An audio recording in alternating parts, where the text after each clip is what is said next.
You're looking to get smart on something important fast. Perfect. Yeah. Welcome to this deep dive.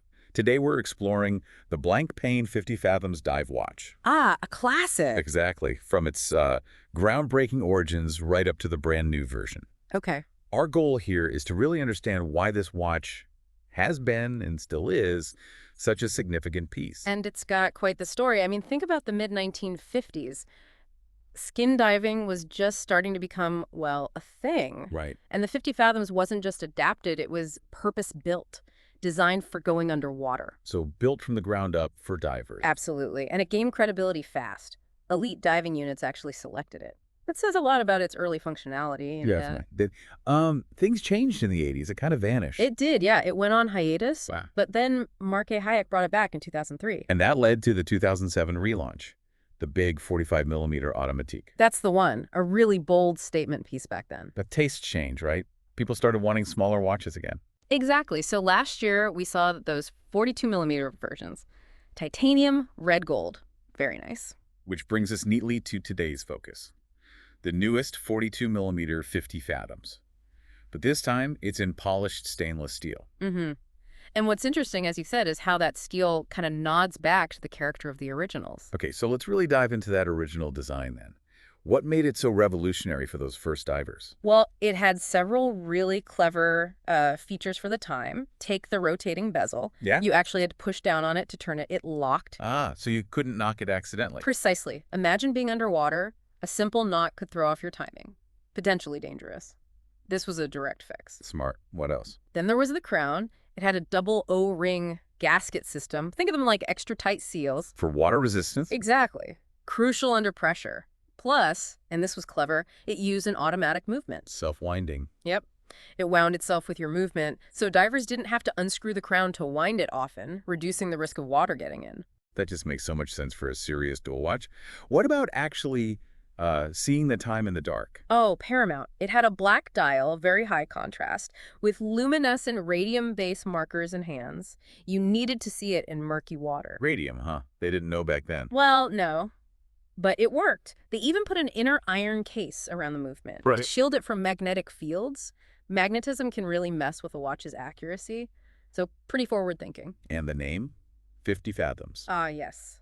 The water resistance. 50 fathoms, which is about 91 meters or just under 300 feet, the standard for serious diving back then. Got it. So let's jump to now. How does this new 42mm steel model, the REF 5010, build on that legacy? Well, it certainly keeps the robustness. Water resistance is now way up 300 meters. Okay, much deeper. Yeah. And the crown is still screwed down, but now it has guards on either side for extra protection. And the case, you mentioned polished steel. Right. It's a 42.3mm case, 14.3mm thick. And yeah, polished stainless steel. It's different from the brushed finishes on last year's titanium and gold 42s. That polish. It gives it a different vibe, maybe less tool watch for some. Maybe for some purists, yeah. But it creates these really striking reflections, and like we said, it does connect back to some earlier models visually. Okay. And the bezel, that's always a key 50 Fathoms feature. Oh, it's beautiful. It's domed, unidirectional for safety, of course, and it uses a glossy black ceramic insert now. Ceramic, okay.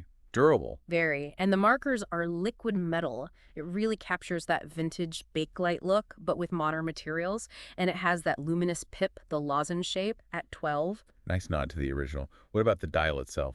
It's flat black, but with the sunray brush finish. That's actually different from the larger 45mm models, which often have a different texture. Subtle distinctions. Yeah. You get applied Arabic numerals at 12, 3, 6, and 9, then triangular markers elsewhere. Big hands, all filled with superluminova, so legibility is fantastic. And the date. Sometimes that's controversial on dive watches. True, but here it's pretty discreet. It's at 4:30, and importantly, the date wheel is black to match the dial, so it blends in rather well. Good touch. Okay, let's talk about the engine inside. What's powering this? It's Blancpain's own in-house automatic movement, the caliber 1315, a real workhorse. What makes it stand out? Well, for starters, it has 3 mainspring barrels coupled together. You begin. A very long power reserve. We're talking 120 hours. That's 5 days. 5 days. Wow. Okay. You can take it off Friday, put it back on Monday, and it's still ticking.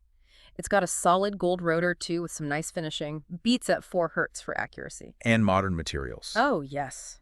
Crucially, it uses a silicon hairspring. Silicon is totally immune to magnetism. Ah, so that iron inner case isn't needed anymore. Exactly. Technology marches on. Silicon handles the magnetism problem internally now. Plus, it has a stop seconds mechanism so you can set the time precisely. Really impressive specs. Yeah. So if someone's listening and thinking, I want one, Mhm. what are the options? Comes mainly in two ways. You can get it on a really nice 3-link steel bracelet that's both polished and brushed.